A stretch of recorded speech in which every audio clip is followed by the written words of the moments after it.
আজ তোমাদের সাথে কিছু সুন্দর মুহূর্ত, কিছু সুন্দর দৃশ্য শেয়ার করব।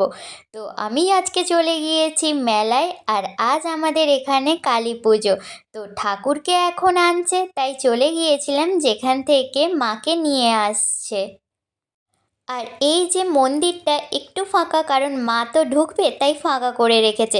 আর প্রচুর পরিমাণে ভিড় হয়েছিল, মানে একদম পুরো চিপাচিপি হয়ে তারপরে এই কিছু কিছু মুহূর্ত নেওয়া তোমাদের সাথে শেয়ার করার জন্য, আর নিজের কিছু স্মৃতি হিসেবে রেখে দেওয়ার জন্য। মাকে আনার সময় রাস্তাটা পুরো বাতাসা আর গোলাপ ফুলের পাপড়িতে একদম ভরে গিয়েছিল। এই সুন্দর মুহূর্তটা চাই যেন সব দিন আসুক।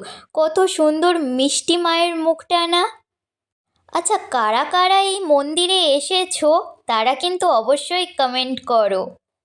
খুবই কিন্তু জাগ্রত মা, তুমি যা চাইবে তোমার মনের ইচ্ছে কিন্তু অবশ্যই পূর্ণ হবে। আর খড়গপুর থেকে কারা কারা দেখছো অবশ্যই কিন্তু জয় মা লিখতে ভুলো না। আজ আমার কিছু কথা বলতেই ইচ্ছে করছে না, শুধু মনে হচ্ছে যেন দু চোখ ভরে দেখতে থাকি আর দেখতেই থাকি। এই পুজোটা আজ শুরু হলো, থাকবে এর মেলা এখন 7 দিন পর্যন্ত। তো তোমরা যারা যারা এখনও আসোনি অবশ্যই কিন্তু চলে আসো।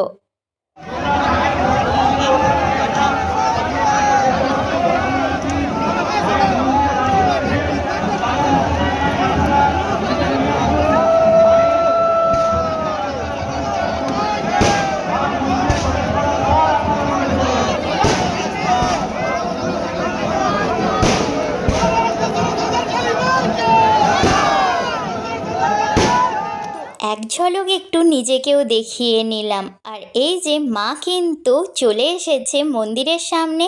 এবারে মাকে মন্দিরের ভেতরে প্রবেশ করানোর প্রস্তুতি চলছে। বাতাসাগুলো দেখে মনে হচ্ছে যেন একদম বাতাসার বৃষ্টি পড়ছে।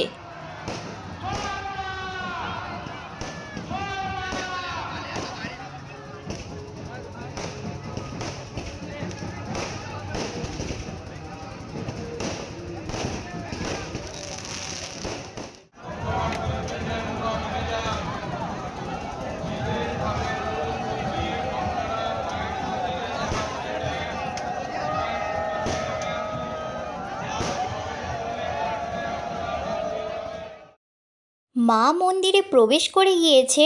তো মন্দিরে ঢোকানোর আগে এই যে বাইরে 3বার না কতবার আমি ঠিক জানি না, তো তোমরা জানলে অবশ্যই আমাকে জানিও। তো এখন মাকে ঘুরিয়ে নিচ্ছে, তারপরে এই যে মন্দিরের ভেতরে প্রবেশ করাচ্ছে।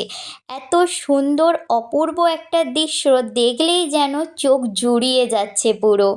আমার ভিডিওটা ভালো লাগলে একটা লাইক, কমেন্ট, শেয়ার, সাবস্ক্রাইব করে দিও। আর ফেসবুক, ইনস্টাগ্রাম থেকে দেখলে একটা ফলো করে দিও। তোমাদের সাথে মেলায় বসা কিছু দোকান শেয়ার করি, যেগুলো না বসলে মেলায় যাওয়া বা ঘোরা দেখা সব কিছুই কিন্তু অসম্পূর্ণ থেকে যায়।